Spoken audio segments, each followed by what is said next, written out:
K Sudhakaran polling ബൂത്തിൽ ചട്ടങ്ങൾ ലംഘിച്ചുവെന്ന് പരാതി. അനുയായിക്കൊപ്പമാണ് കെ സുധാകരൻ വോട്ട് ചെയ്യാൻ ബൂത്തിൽ കയറിയത്.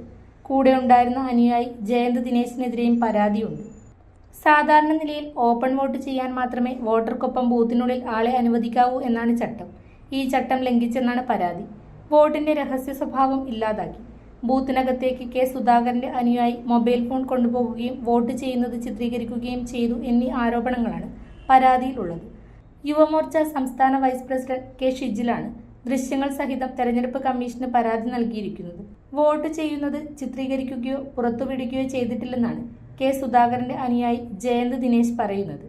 10ലധികം ചാനലുകളുടെ ക്യാമറകളും ഓൺലൈൻ ചാനലുകളുടെ ക്യാമറകളും അവിടെ ഉണ്ടായിരുന്നു. അവരാണ് വീഡിയോ ചിത്രീകരിച്ച് അയച്ചതെന്ന് ജയന്ത് ദിനേശ് പറയുന്നു. MP എന്ന നിലയിൽ കെ സുധാകരനൊപ്പം സ്ഥിരമായി ഉണ്ടാകാറുള്ള ആളാണ് താനെന്നും ജയന്ത് ദിനേശ് കൂട്ടിച്ചേർത്തു.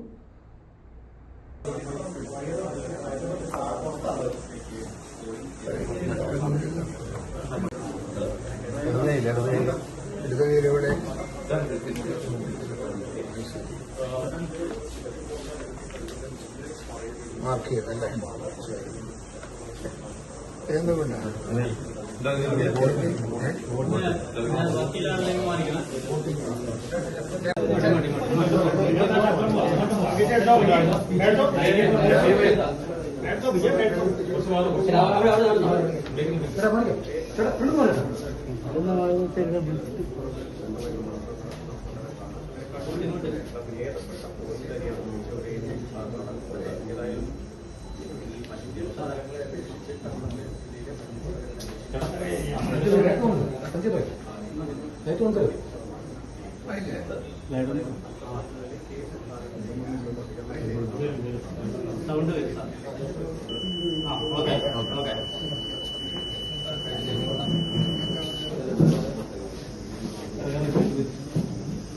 ഈസ്റ്റർ വിഷു ആഘോഷങ്ങൾ പൊടിപൊടിക്കാം. പടിഞ്ഞാത്ത് ഗോൾഡൻ കാർണിവൽ. ഏപ്രിൽ 18 വരെ എല്ലാ പർച്ചേസുകൾക്കും സ്ക്രാച്ച് ആൻഡ് വിൻ കൂപ്പണുകൾ, ആകർഷകമായ ക്യാഷ് പ്രൈസുകൾ. കൂടാതെ ഏപ്രിൽ 19, 20 തീയതികളിൽ അക്ഷയ തൃതീയ നാളിൽ പർച്ചേസ് ചെയ്യുന്നവർക്ക് സ്വർണം വെള്ളി നാണയങ്ങൾ സമ്മാനമായി നൽകുന്നു. അക്ഷയ തൃതീയ നാളിൽ ഞങ്ങളുടെ എല്ലാ ഷോറൂമുകളും തുറന്നു പ്രവർത്തിക്കുന്നു. എല്ലാ ആഘോഷ നാളുകളും പടിഞ്ഞാത്തിനൊപ്പം ആഘോഷിക്കൂ. പടിഞ്ഞാത്ത് ഗോൾഡൻ ഡയമണ്ട്സ്, ചെറുപുഴ, ആലക്കോട്, പാടിയോട്ടുചാൽ.